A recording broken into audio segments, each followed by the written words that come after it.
आज हम आपको कराएंगे मैथ के 25 सबसे बेस्ट क्वेश्चन। यदि आप इन 25 क्वेश्चनों में से आपके 20 क्वेश्चन भी सही होते हैं तो आपकी जो तैयारी है वो बहुत ही अच्छी चल रही है। तो चलिए दोस्तों, बिना किसी देरी के हम अपने वीडियो को करते हैं स्टार्ट।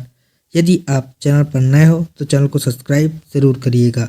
आज का हमारा पहला क्वेश्चन है, सबसे छोटी विषम अभाज्य संख्या क्या होगी। तो सबसे छोटी विषम अभाज्य संख्या होती है आपकी 3। तो इस क्वेश्चन का राइट आंसर होगा ऑप्शन नंबर 3। जबकि सबसे छोटी सम अभाज्य जो संख्या होती है वो होती है 2। इसके बाद हमारा नेक्स्ट क्वेश्चन है कि 1 से 100 तक की सभी अभाज्य संख्याओं का योग क्या होगा। तो 1 से 100 तक टोटल 25 अभाज्य संख्याएं होती हैं और इन सभी का जो योग होता है वो होता है 1062। तो इस क्वेश्चन का राइट आंसर होगा ऑप्शन नंबर डी, 1062। इसके बाद हमारा नेक्स्ट क्वेश्चन है कि संख्या 1, 2, 3, 4 से लेकर 1000 तक की यदि इन सभी का आपस में गुणा कर दें तो गुणनफल के अंत में दाईं ओर शून्यों की संख्या हमें ज्ञात करनी है कि कितने शून्य होंगे। तो इस क्वेश्चन को हम यहाँ पर शॉर्ट ट्रिक के माध्यम से सॉल्व करना सीखेंगे। ट्रिक यह है कि यहाँ पर हम 1000 को 5 से डिवाइड करेंगे। तो यदि 5 से इसको डिवाइड करेंगे तो यहाँ पर आ जाएगा आपका 5 दूना 10 और बाकी का 0। इसके बाद इसको हम फिर से 5 से ही डिवाइड करेंगे तो 5 चौके 20 और फिर इसको 5 से डिवाइड करेंगे तो 5 अट्ठे 40 और फिर इसको 5 से डिवाइड करेंगे तो 5 एकन्नम 5। जो रिमाइंडर बचता है उसको रहने देना है, हमें सिर्फ और सिर्फ इसको 5 से डिवाइड करना है। अब जो शून्यों की संख्या होगी दाईं ओर वो इन सभी का योग होगा, यानी कि 200 से लेकर यहाँ 1 तक का योग होगा। तो यहाँ पर हम जोड़ेंगे इन सभी को तो 8 और 1 हो जाएगा 9, यानी कि यहाँ पर यूनिट डिजिट आपका इकाई का अंक आएगा 9। तो इकाई का अंक इन 4 ऑप्शन में सिर्फ ऑप्शन नंबर डी में है। तो इस क्वेश्चन का राइट आंसर होगा option number D, 249। So I hope कि आपको यह क्वेश्चन बहुत ही अच्छी प्रकार से समझ में आ गया होगा और इस प्रकार के क्वेश्चन आप अपने एग्जाम में डेफिनेटली कर लेंगे और ये सारे के सारे आपके प्रीवियस ईयर के क्वेश्चन हैं। इसके बाद हमारा नेक्स्ट क्वेश्चन है कि सभी अभाज्य संख्याओं का गुणा करने पर अंतिम अंक क्या होगा। यदि हम सभी अभाज्य संख्याओं को देखें तो आपका 2 होता है, 3 होता है, आपका 5 भी होता है और ऐसे ही डॉट डॉट करके होता है। लेकिन यदि हम इनका 2 और 3 और 5 में है आपका 2 और 5, तो 2 और 5 की मल्टीप्लाई करेंगे तो आ जाएगा आपका 10 और 10 में आपका यूनिट डिजिट आता है 0, यानी कि इसमें इकाई का अंक होगा आपका 0। तो इस क्वेश्चन का राइट आंसर होगा 0, ऑप्शन नंबर सी। इसके बाद हमारा नेक्स्ट क्वेश्चन है कि 10 की पावर 2 प्लस में 10 की पावर 3। यहाँ पर यह क्वेश्चन थोड़ा सा गलत हो गया। यह क्वेश्चन कुछ इस प्रकार से है, 10 की पावर 1 प्लस में 10 की पावर 2, ऐसे ही डॉट डॉट डॉट करके 10 की पावर 100 तक है और इसमें हमें 6 का भाग देना है। तो यहाँ पर जो शेषफल होगा वो क्या होगा, इस क्वेश्चन में हमें यही ज्ञात करना है। तो इस क्वेश्चन को सॉल्व करने के लिए ट्रिक होती है। ट्रिक यह है कि यहाँ पर है पावर 100, तो हम 100 का गुणा जो कर देंगे उसको 4 से कर देंगे और अपान में कर देंगे 6 से भाग दे देंगे। तो यहाँ पर 100 का गुणा 4 से करेंगे तो यहाँ पर आ जाएगा आपका 400 और इसको 6 से भाग देंगे और जो रिमाइंडर आएगा वही हमारा आंसर होगा। तो 6 से इसको काटेंगे तो 6 छंग 36 बचेगा 4 और फिर से 6 छंग 36 बचेगा 4, यानी कि यहाँ पर आपका शेषफल आ गया 4। तो इस क्वेश्चन का राइट आंसर होगा ऑप्शन नंबर ए, 4। इसके बाद हमारा नेक्स्ट क्वेश्चन है कि 3 की पावर 25 प्लस 3 की पावर 26 प्लस 3 की पावर 27 प्लस में 3 की पावर 28 में निम्नलिखित में से किस संख्या का गुणज है। यदि आप लोगों को वीडियो अच्छी लग रही हो और क्वेश्चन अच्छे लग रहे हो तो प्लीज़ वीडियो को लाइक कर दीजिए और यदि आप चैनल पर नए हो तो चैनल को सब्सक्राइब ज़रूर कर लीजिए। तो यहाँ पर हम सबसे पहले 3 की पावर 25 को कर लेंगे कॉमन। तो यहाँ पर बचेगा आपका 3 की पावर 0 प्लस 3 की पावर 1 प्लस में बचेगा 3 की पावर 2 और प्लस में बचेगा आपका 3 की पावर 3। अब हम यहाँ पर 3 की पावर 25 हमारा कॉमन है। अब 3 की पावर 0 का मान 1 होगा, 3 की पावर 1 का मान 3, 3 की पावर 2 का मान 3 त्रिका 9 और 3 की पावर 3 का मान 27 होगा। अब हम इन तीनों को ऐड कर लेंगे। तो यहाँ पर कॉमन है आपका 3 की पावर 25, अब ऐड करेंगे तो 27 और 9 यहाँ पर हो जाएगा 36 और 36 और 4 यहाँ पर हो जाएगा 40। अब देखेंगे कि हम 40 किसका गुणज है, तो 40 ना कि 1300 का गुणज है, ना 11 का गुणज है, ना 7 का गुणज है। तो इसका क्वेश्चन का राइट आंसर होगा ऑप्शन नंबर ए 10। इसके बाद हमारा नेक्स्ट क्वेश्चन है कि 1 की पावर 3 प्लस में 2 की पावर 3 प्लस में 3 की पावर 3 ऐसे ही डॉट डॉट करके 20 की पावर 3 तक का योग हमें ज्ञात करना है।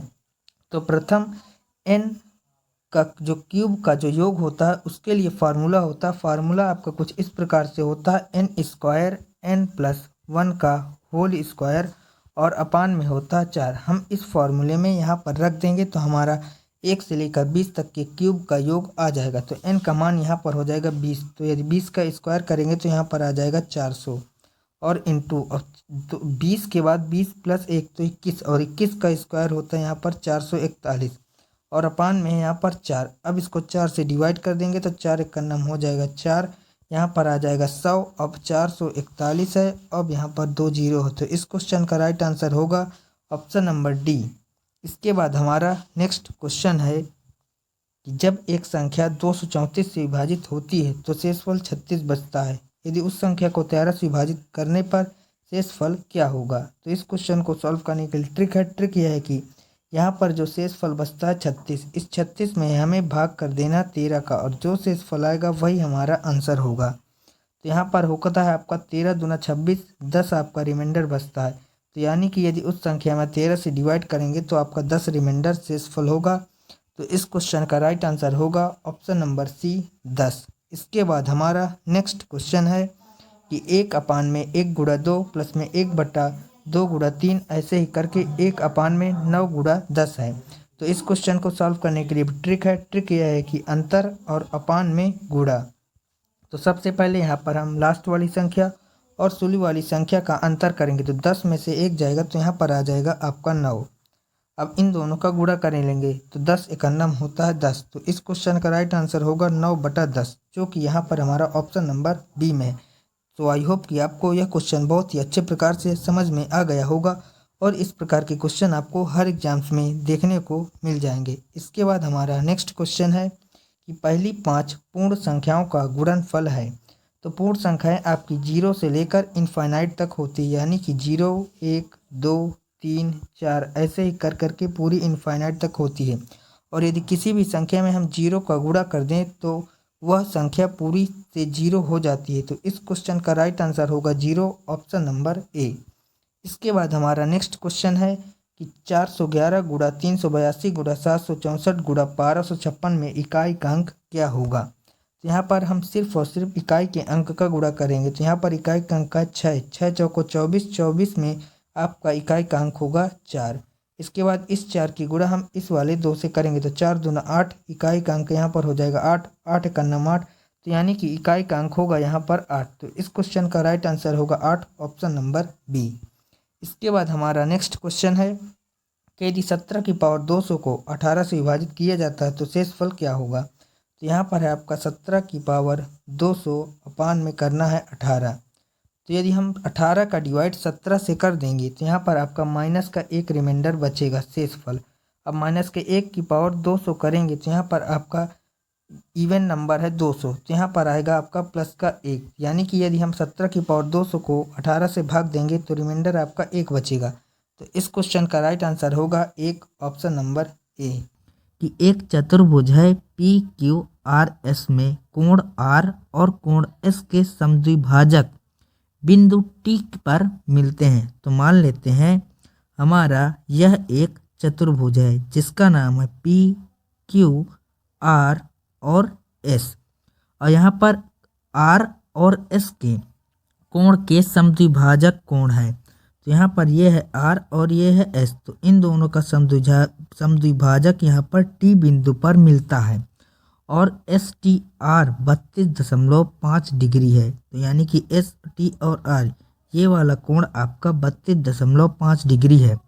तो यदि कोण P और कोण Q का अनुपात यहाँ पर 4:5 है तो कोण Q और P की माप में कितना अंतर है, हमें इस क्वेश्चन में यही फाइंड आउट करना है।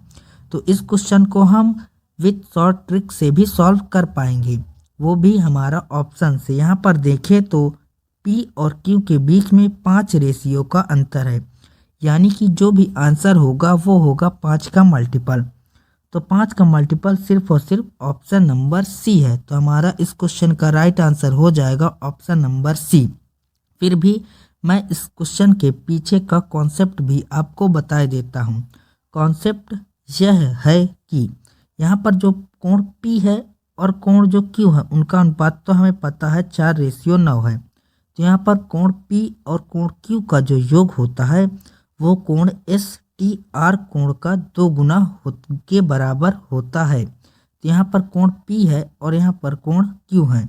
इन दोनों का योग देखें तो 9 और 4 13x यहाँ पर हो जाएगा।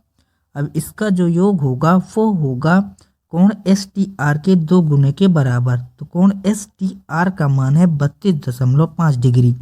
तो इसका 2 गुना करेंगे तो आ जाएगा आपका 65 डिग्री। यहाँ से हम 5 रेशियो की वैल्यू को फाइंड आउट कर लेंगे, क्योंकि हमें ज्ञात करना है कोण पी और कोण क्यू के बीच का अंतर जो कि है 5 रेशियो। तो यहाँ पर 13 पचे हो जाएगा 65 और 5 पचा हो जाएगा 25 डिग्री। यानी कि कोण पी और कोण क्यू के बीच का जो अंतर आएगा वो आ जाएगा 25 डिग्री। तो इस क्वेश्चन का right answer option number C होगा। और इसके बाद हमारा नेक्स्ट क्वेश्चन है कि एक वॉशिंग मशीन की कीमत एक टीवी की कीमत से 75% कम है।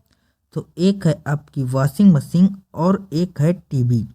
अब टीवी जो वॉशिंग मशीन की कीमत है वह टीवी से 75% कम है। तो यहाँ पर जो टीवी है वो है यहाँ पर 4 रेशियो और यहाँ पर जो वॉशिंग मशीन है आ जाएगा वो आ जाएगा 1। इसके बाद 77% की वृद्धि की जाती है वॉशिंग मशीन में। तो यहाँ पर वॉशिंग मशीन में हमें करना है 77% की वृद्धि। तो यहाँ पर लिख लेंगे 77%। और इसके बाद टीवी की कीमत में 27% की कमी करना है। तो टीवी की कीमत में माइनस का 27%। और इसके बाद है कि 8 वॉशिंग मशीन है। तो यहाँ पर हम गुणा कर लेंगे 8 का, और 2 टीवी हैं तो टीवी वाले में कर लेंगे 2 का गुणा। अब यहाँ पर हम इसको सॉल्व कर लेंगे। तो 8 से आपका 4 दूना 8 ये कैंसिल हो जाएगा। तो यहाँ पर आ जाएगा 1:1। अब हमें ज्ञात करना है कि कितने परसेंट की कीमत में वृद्धि हुई है। तो यहाँ पर 1 और 1 टोटल हो चुका है यहाँ पर 2, और यहाँ पर 77% और माइनस का है 27%। दोनों का यदि हम इसको माइनस कर देंगे तो यहाँ पर आ जाएगा 50%। अब जो टोटल क्वांटिटी है वो है 2, तो 2 से इसको डिवाइड कर देंगे तो यहाँ पर आ जाएगा 25%, वो भी पॉजिटिव, यानी कि 25% की वृद्धि हुई है। तो इस क्वेश्चन का राइट आंसर हो जाएगा ऑप्शन नंबर बी 25%। इसके बाद नेक्स्ट क्वेश्चन है कि यदि संख्या 356 और y और x 90 से विभाज्य है तो x प्लस y का मान हमें ज्ञात करना है कि x प्लस y का मान क्या होगा। तो यहाँ पर संख्या है 356 y और x, और यदि यह संख्या 90 से विभाज्य है तो लास्ट वाला जो डिजिट होगा वो आपका होगा 0, यानी कि जो x का मान आ चुका है वो आ चुका है 0। अब इसको हम y का मान निकालने के लिए 9 के विभाजकता का नियम से इस y का मान को ज्ञात कर लेते हैं। तो 9 के विभाजकता का नियम होता है कि सभी अंकों का योग 9 होगा या फिर 9 का मल्टीपल होगा। तो यहाँ पर देखते हैं तो 6 और 3 9 होता है तो ये कैंसिल हो जाएगा। अब आपका आ चुका है 5। अब 5 में हम क्या जोड़े कि आ जाए 9। तो 5 में यदि हम 4 को जोड़ देंगे तो आपका 9 आ जाएगा। तो यहाँ पर y की वैल्यू आ चुकी है 4।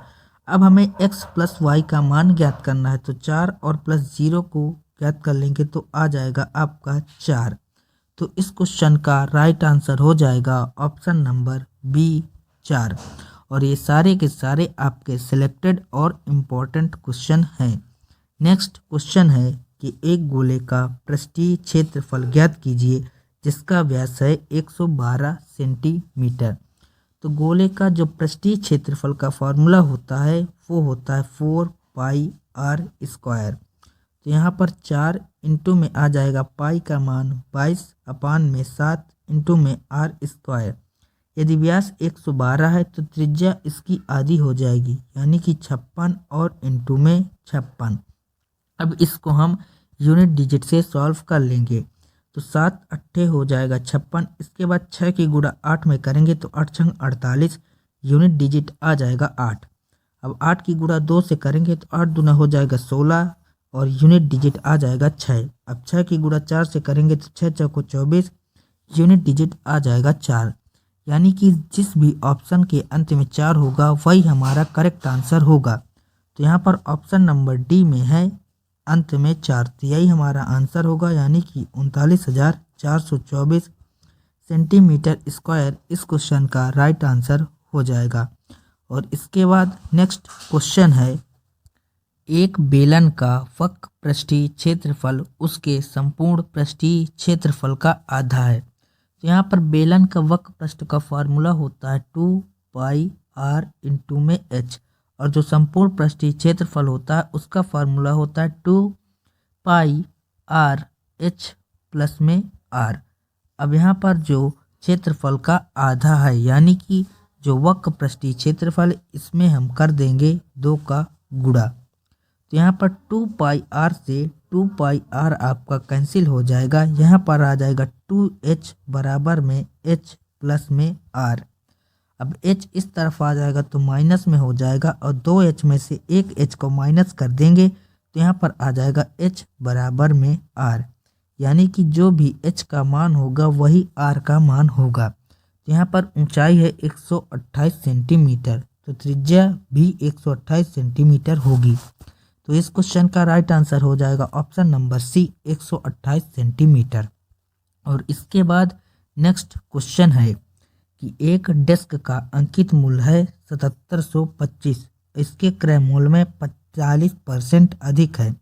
इसे अंकित मूल्य पर 14% की छूट पर बेचा जाता है। तो हमें ज्ञात करना है कि लाभ प्रतिशत कितना है। तो इसको हम सक्सेसिव मेथड से सॉल्व करेंगे। तो सबसे पहले 45% का अधिक अंकित किया और उसमें हमने 14% की छूट दे दी। तो 45 इंटू में हो जाएगा 14 और अपान में आ जाएगा 100। अब यहाँ से इसको सॉल्व कर लेंगे। तो 45 में से 14 को माइनस करेंगे तो आ जाएगा 31, और माइनस 45 की गुणा 14 में करेंगे तो यहाँ पर आ जाएगा आपका 630, अपान में है 100। अब यहाँ पर 2 अंकों के बाद दशमलव लग जाएगा। अब यहाँ पर 6.3 आ गया, तो 31 में से 6.3 को माइनस करेंगे तो आपका आ जाएगा 24.7%। तो इस क्वेश्चन का राइट आंसर होगा 24.7%, ऑप्शन नंबर 1। और इसके बाद नेक्स्ट क्वेश्चन है कि 2 संकेंद्रीय वृत्तों की त्रिज्याएं 21 सेंटीमीटर और 75 सेंटीमीटर है। यानी कि एक वृत्त हम ये मान लेते हैं और एक वृत्त ये है, जिनका केंद्र दोनों का सेम है। अब इनकी त्रिज्याएं है 21 सेंटीमीटर और 75 सेंटीमीटर। तो एक की त्रिज्या है 21 और दूसरे की है 75। अब हमें ज्ञात करना है कि बड़े वृत्त की उस जीवा की लंबाई ज्ञात कीजिए जो छोटे वृत्त की स्पर्श रेखा है। तो यहाँ पर छोटे वृत्त की ये हो जाएगी स्पर्श रेखा और ये बड़े वृत्त की हो जाएगी जीवा। तो यहाँ पर हम इस PQ का मान ज्ञात करना है। तो यहाँ पर देखें तो ये हो जाएगी छोटे वृत्त की त्रिज्या और ये हो जाएगी बड़े वृत्त की त्रिज्या। अब यहाँ से P और मान लेते हैं यहाँ पर O पर टच करती है। तो यहाँ पर सबसे पहले पाइथागोरस प्रमेय से हम यहाँ पर इस वाली वैल्यू को फाइंड आउट कर लेंगे। तो यहाँ पर 21 सेंटीमीटर है और यहाँ पर है 75 सेंटीमीटर, और एक ट्रिपलेट होता है 21, 75 और 72 का।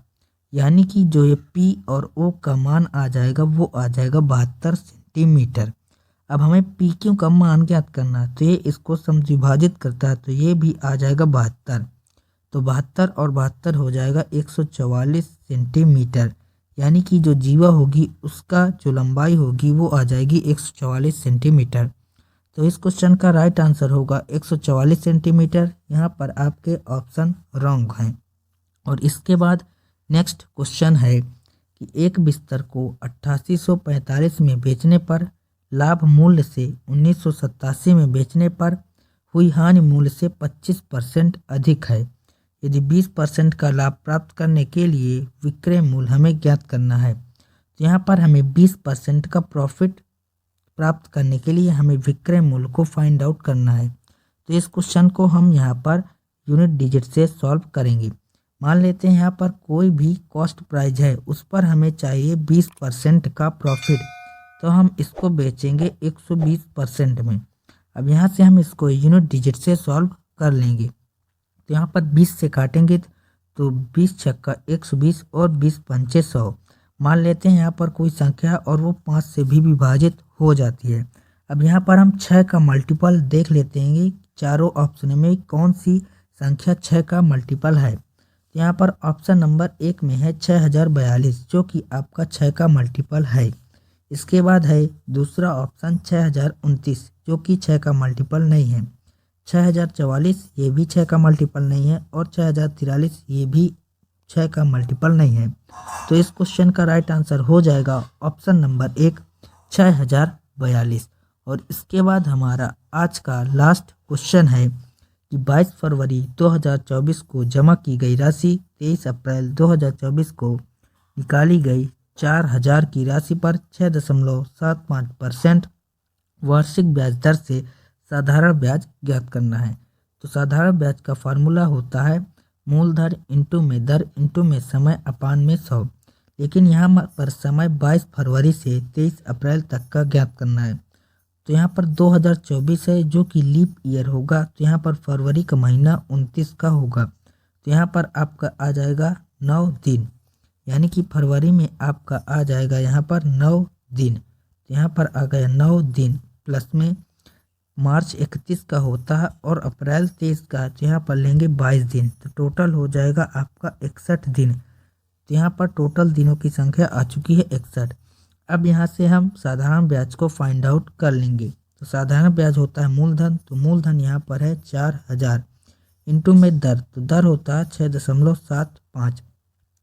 मूलधन गुणे दर गुणे समय, समय है 61 दिन, जो कि इसको 366 से डिवाइड कर देंगे क्योंकि यह लीप ईयर है। अब इंटू में होता है 100, तो 100 कर लेंगे। अब यहाँ पर दशमलव के बाद 2 अंक है, तो 100 का और डिवाइड कर लेंगे। अब यहाँ से इसको सॉल्व कर लेंगे, तो 3 जीरो से 3 जीरो कैंसिल हो जाएगा। 61 से ये जाएगा आपका 6 बार। इसके बाद 2 दूना 4 होगा और 2 तियाँ 6 होगा। इसके बाद 2 से काटेंगे तो 2 पंचे 10 होगा, 5 तियाँ हो जाएगा 15, और 15 से 675 को काट लेंगे तो 15 चौको 60 और 15 पना 75, यानी कि 45 आ जाएगा।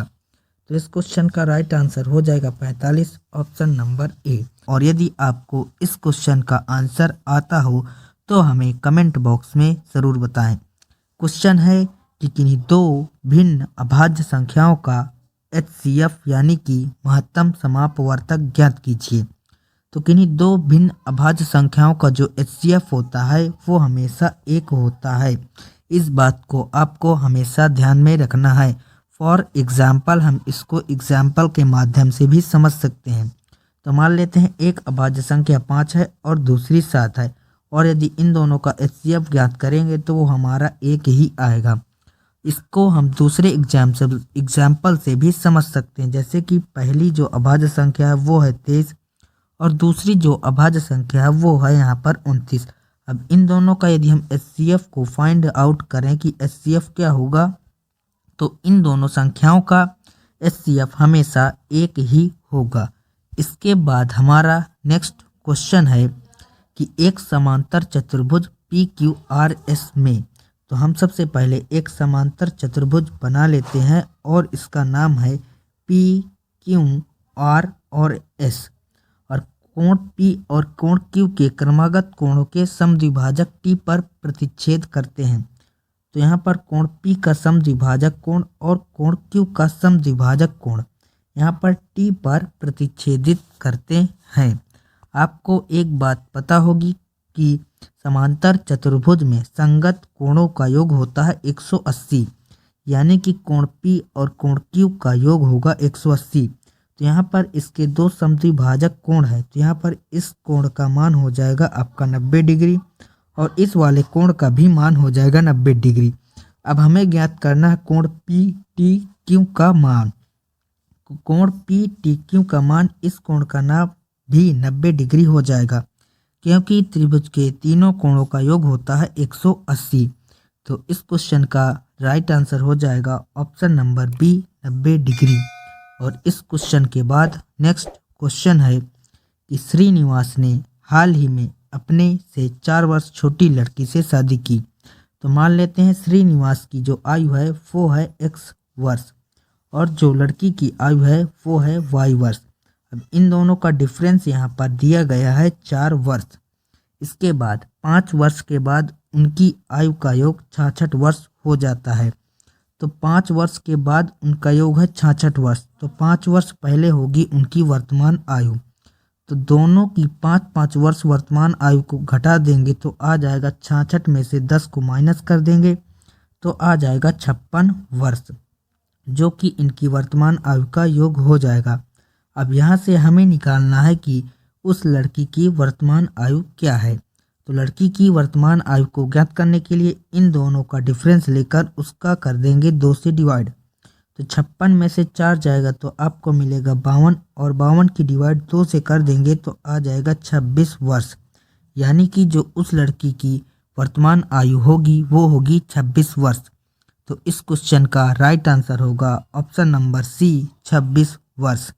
और इस क्वेश्चन के बाद हमारा नेक्स्ट क्वेश्चन है कि ए ने अपनी मासिक आय का 15% बच्चों की शिक्षा पर और 20% भोजन पर खर्च किया। शेष का 40% यहाँ पर आ गया शेष, यानी कि इसके बाद होगा बची हुई राशि पर। तो यहाँ पर 40% खेल पर और 30% परिवहन पर खर्च कर देता है। यहाँ पर टोटल देखें तो 15 और 20 यहाँ पर 35% खर्चा होता है और इसके बाद सक्सेसिव लगेगा क्योंकि यहाँ पर शेष राशि दी गई है। तो 40 और 30 यहाँ पर है 70%। अब उसकी जो बचत यानी बचता है राशि वह है यहाँ पर 10,257 रुपये। तो मान लेते हैं उसकी राशि थी पहले x, उसमें 35% खर्च हो चुका है तो बचेगा यहाँ पर आपका 65%। इसके बाद 70% खर्चा हो चुका है तो बचेगा आपका 30%। लेकिन यहाँ पर बच कितना रहा है 10,257। तो 10,257 के बराबर इसको कर लेंगे। अब इसको हम सॉल्व कर लेंगे, x का मान ज्ञात कर लेंगे जो कि उसकी मासिक आय होगी। तो 0 से 0 कैंसिल हो जाएगा, 13 पचे हो जाएगा आपका 65 और 13 सते 91 और 13 अट्ठे 104 और 13 नियम हो जाएगा 117। इसके बाद 5 दूना हो जाएगा 10 और 3 से काटेंगे तो 3 दूना 6, 3 छंग 18 और 3 त्रिका 9। इसके बाद हम 2 की गुणा 263 से करेंगे तो 2 तियाँ 6 आएगा और 2 छंग 12 और 2 दूना 4 और 1 5 और 2 0। तो उसकी जो मासिक आय आ जाएगी वो आ जाएगी 52,600 रुपये। तो इस क्वेश्चन का राइट आंसर हो जाएगा ऑप्शन नंबर सी 52,600 रुपये।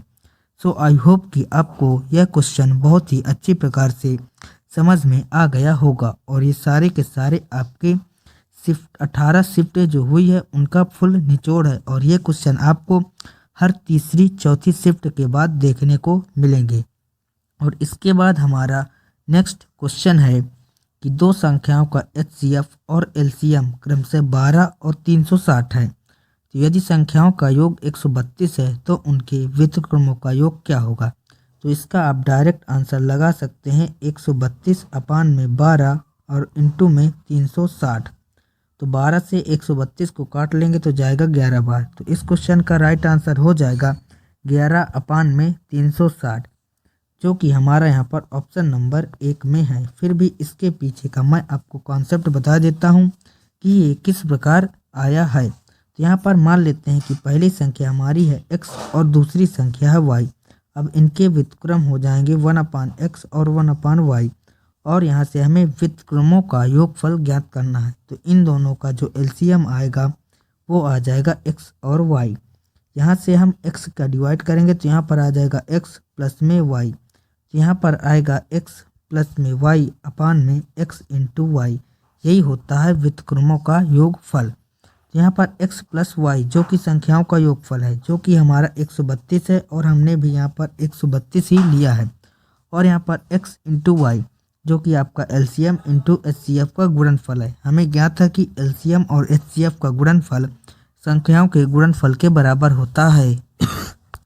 सो आई होप कि आपको यह क्वेश्चन भी बहुत ही अच्छे प्रकार से समझ में आ गया होगा। और इस क्वेश्चन के बाद हमारा नेक्स्ट क्वेश्चन है कि दो स्टेशन ए और बी के बीच की दूरी है 800 किलोमीटर। तो मान लेते हैं यहाँ पर एक स्टेशन ए है और एक स्टेशन बी है और इन दोनों के बीच की दूरी है 800 किलोमीटर। अब एक रेलगाड़ी एक्स है जो ए से जाती है और एक रेलगाड़ी वाई है जो बी से जाती है।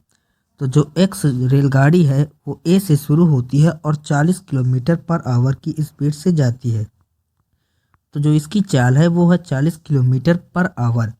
बी की ओर 40 किलोमीटर पर आवर की गति से चलती है और दूसरी रेलगाड़ी जो वाई है वह ए की ओर 60 किलोमीटर पर आवर की स्पीड से जाती है।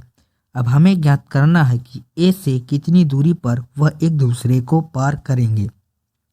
तो यहाँ पर समय निकाल लेंगे सबसे पहले कि वह कितने समय के बाद एक दूसरे को पार करेंगे। तो यहाँ पर समय बराबर होता है डिस्टेंस अपान में स्पीड। तो टोटल डिस्टेंस यहाँ पर है आपकी 800 किलोमीटर।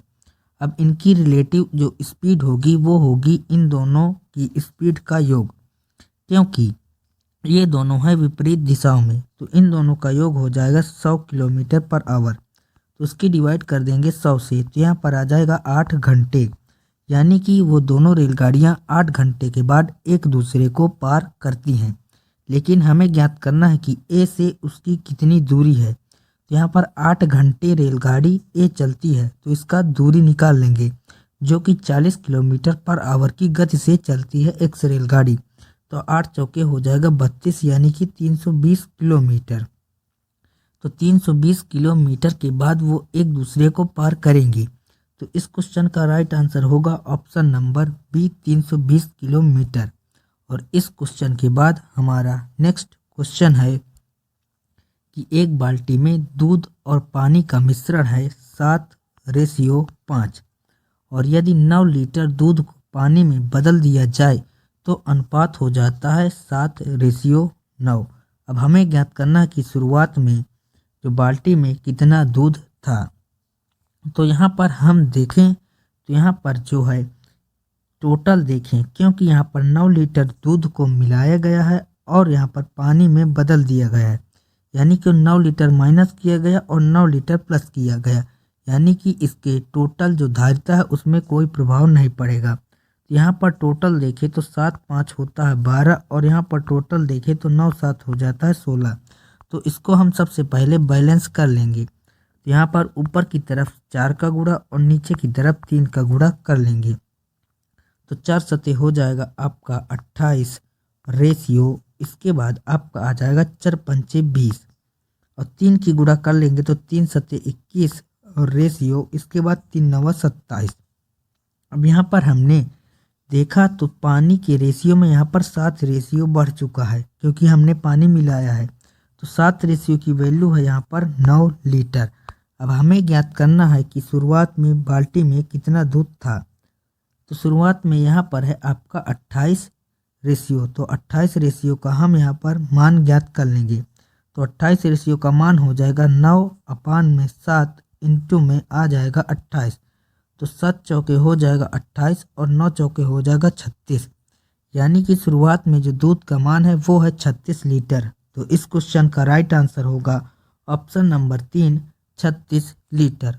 इस क्वेश्चन के बाद हमारा नेक्स्ट क्वेश्चन है कि चतुर्भुज PQRS में कोण R और कोण S के समद्विभाजक बिंदु T पर मिलते हैं और कोण STR बराबर है 32.5 डिग्री। यदि कोण P और कोण Q का अनुपात यहाँ पर है 4:9, तो कोण Q और कोण P की माप में कितना अंतर है, इस क्वेश्चन में यही फाइंड आउट करना है।